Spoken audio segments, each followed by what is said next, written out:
క్రీస్తు పూర్వం, క్రీస్తు శకం. ఈ పదాలు వినని వారుండరు. అసలు ఈరోజు కాలమానాన్ని లెక్కిస్తున్నాము అంటే దానికి ఈ క్రీస్తు పూర్వం, క్రీస్తు శకం అనే పదాలే ఆధారం. దీనికి ఆధారంగా తయారు చేయబడినదే ఈ రోజు మనం చూస్తున్న క్యాలెండర్.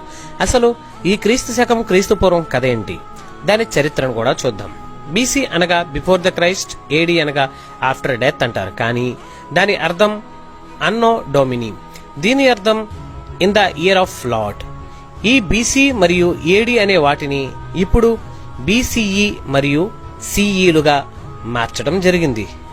దీనికి అర్థం బీసీఈ అంటే బిఫోర్ ద కామన్ ఎరా, సిఈ అనగా కామన్ ఎరా లేక క్రిస్టియన్ ఎరా అని అంటారు. ఇలా ఎందుకు మార్చారు? అసలు దీని వెనక ఉన్నటువంటి కారణం ఏంటి?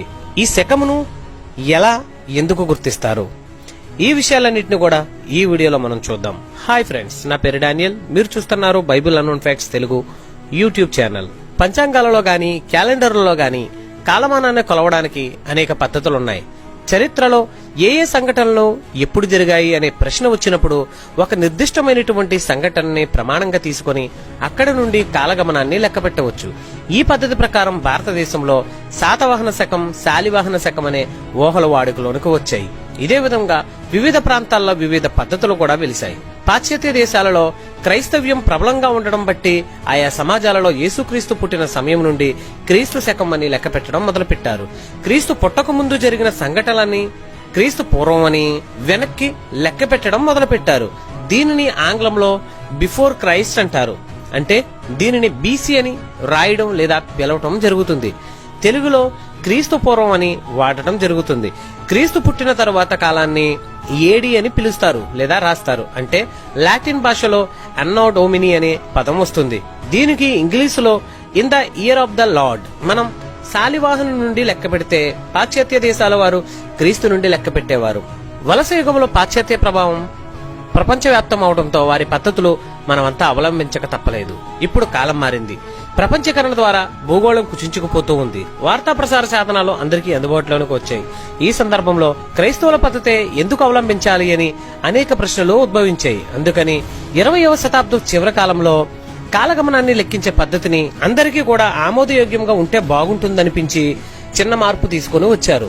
క్రీస్తు శకం అనగా అన్నో డొమిని, దానినే ఏడి అని అనడానికి బదులు సిఈ అని అంటారు. సిఈ అనగా కామన్ ఎరా, దీనినే సాధారణ శకం అని ప్రతిపాదించారు.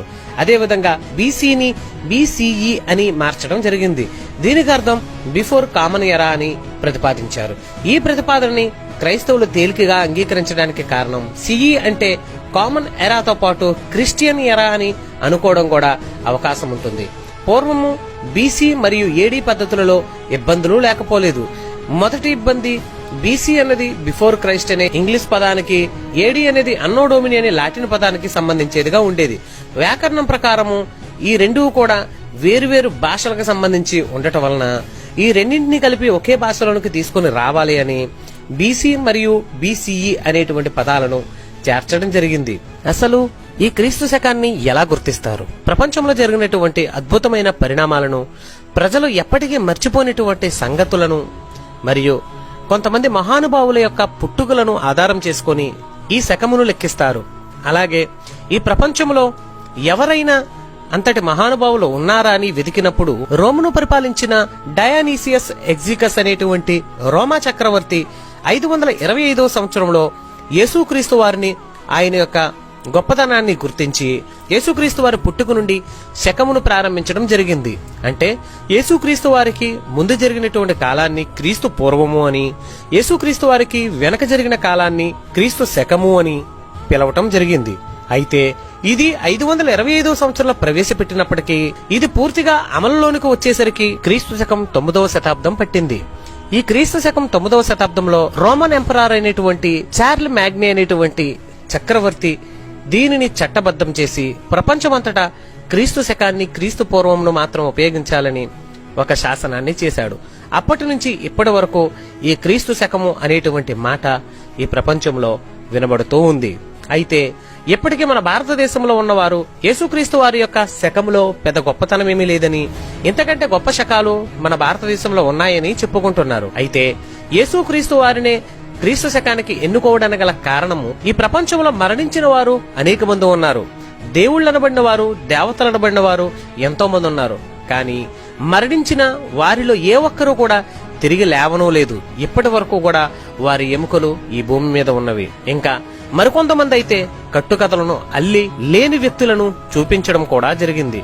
కానీ యేసుక్రీస్తు వారి విషయానికొస్తే ప్రపంచంలో ఎన్నో ఆధారాలు మన కళ్ళ ఎదుట కనబడుతూ ఉన్నాయి. ఆయన సంచరించినటువంటి ప్రదేశాలు, ఆయన ప్రకటించినటువంటి సువార్తల యొక్క పట్టణాలు, గ్రామాలు ఇప్పటికీ కూడా సజీవ సాక్ష్యాలుగా ఉన్నాయి.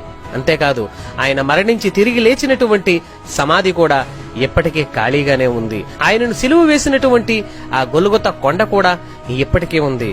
కాబట్టి యేసుక్రీస్తు వారిలా తిరిగి లేచిన వారు ఎవరూ లేరు. కాబట్టి యేసుక్రీస్తు వారి వలె మరణాన్ని జయించి తిరిగి లేచిన వ్యక్తి ఈ ప్రపంచంలో ఎవరూ లేరు. కనుకనే యేసుక్రీస్తు వారి యొక్క పుట్టుకను మరియు యేసుక్రీస్తు వారి యొక్క మరణాన్ని పురస్కరించుకొని యేసుక్రీస్తు అంత గొప్ప వ్యక్తి ఈ ప్రపంచంలో వేరెవ్వరూ కూడా లేరని ప్రపంచమంతా ఒప్పుకొని యేసుక్రీస్తు వారికి శక పురుషుడు అనేటువంటి బిరుదునిచ్చి, యేసుక్రీస్తు వారి పుట్టుకకు మునుపటి కాలాన్ని క్రీస్తు పూర్వమని, యేసుక్రీస్తు వారి పుట్టుకకు తర్వాత కాలాన్ని క్రీస్తు శకమని ప్రపంచమంతా ఒప్పుకోవడం జరిగింది.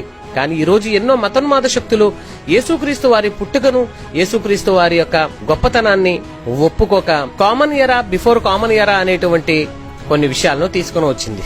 కానీ వాటిలోనూ కూడా కామన్ ఎరా అనేటువంటి విషయంలో బిఫోర్ క్రిస్టియన్ ఎరా అని, అదేవిధంగా క్రిస్టియన్ ఎరా అనేటువంటి అర్థం వచ్చినట్లుగా దానిని మార్చి రాయడం జరిగింది. అంటే యేసుక్రీస్తు వారి యొక్క గొప్పతనం ఏడి బీసీలోను కానివ్వండి, బీసీఈ సిఈలోను కానివ్వండి, ఎప్పటికీ పదిలంగా అలాగే ఉంది. అందుకే యుగాల్లో కానివ్వండి, తరాల్లో కానివ్వండి, యేసుక్రీస్తు వారి నామము గొప్పదిగా చేయబడినన్న వాక్యము నెరవేరునట్లుగా యేసుక్రీస్తు వారి యొక్క నామమే ఈ రోజుకి కూడా ఘనతకు అర్హమైనదిగా ఉంది. ఈ రోజుకి కూడా మనం డేటును రాస్తున్నాము అంటే కేవలం అది యేసుక్రీస్తు వారి యొక్క పుట్టుకను ఆధారం చేసుకునే. అందుకే ఈ రోజు డేటును, ఈ నెల డేటును, ఈ సంవత్సరాన్ని మనం లెక్కించగలుగుతున్నాము అంటే అది క్రీస్తు శకము అని క్రీస్తును జ్ఞాపకం చేసుకున్న తర్వాతే. ఒకరిస్తేనే క్రీస్తుకు ఘనత వస్తుందనుకోవడం అవివేకం. మనుషులు ఇచ్చినా ఇవ్వకపోయినా పరలోకమందున్న దేవుడు యేసుక్రీస్తు వారి యొక్క నామాన్ని ఎప్పుడో గొప్ప చేసినట్లుగా బైబిల్లో రాయించాడు. ఇది ఫ్రెండ్స్ బీసీఏడి లేక బీసీఈ సిఈ అనేటువంటి వాటికి ఉన్నటువంటి అర్థాలు. ఫ్రెండ్స్, ఈ వీడియో కనుక మీకు నచ్చితే ఈ వీడియోను like, share and comment. Thank you very much.